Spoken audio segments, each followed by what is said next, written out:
मेरे पिता ने मुझे नहीं बुलाया तो न सही, मुझे चाहिए कि मैं स्वयं ही उसकी सेवा में उपस्थित हूं। मां ने उससे कहा, यह तो ठीक है कि देश को शत्रुओं का भय हो तो तुम्हें घर पर नहीं बैठना चाहिए, किंतु तुम अभी प्रतीक्षा करो, शायद वह तुम्हें बुला भेजे। बगैर बुलाए तुम्हारा जाना ठीक नहीं है। खुदादाद ने कहा, जब राज्य पर ऐसा संकट पड़ा हो तो बुलावे की प्रतीक्षा करना बेकार बात है। मुझे इस समय इतनी बेचैनी हो रही है कि यदि मैं तुरंत अपने पिता की सेवा में उपस्थित नहीं होता तो शायद जीवित ही न रह सकूंगा। मैं वहां अपनी वास्तविकता प्रकट ही नहीं करूंगा। मैं अपने को परिदशी बताऊंगा और उसकी सेवा करूंगा।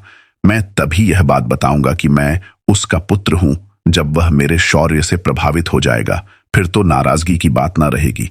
किंतु उसकी मां ने उसे जाने की अनुमति नहीं दी।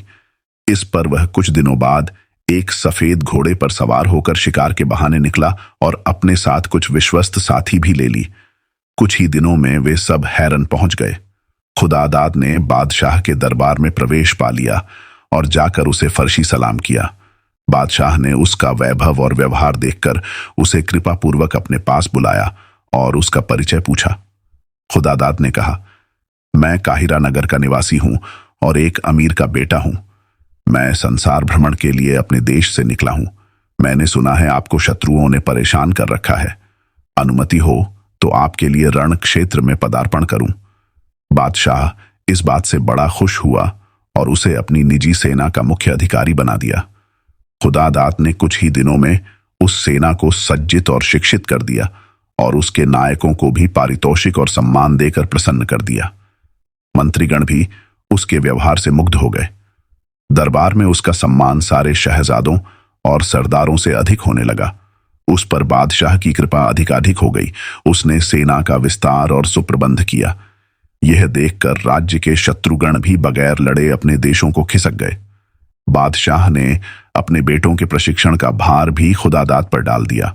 यद्यपि वह अपने भाइयों में सबसे छोटा था, तथापि सबका अधिष्ठाता हो गया।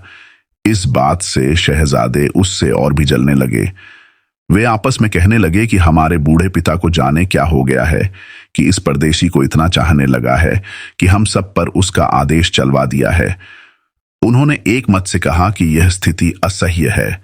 वे सलाह करने लगे कि इस परदेशी का क्या किया जाए। एक ने राय दी कि इसे अकेला पाकर मार डालेंगे। एक अन्य शहजादे ने कहा कि यह ठीक नहीं है, यह बात छुपी न रहेगी और बादशाह हमें कठोरतम दंड देगा। अंत में एक शहजादे की बात सबको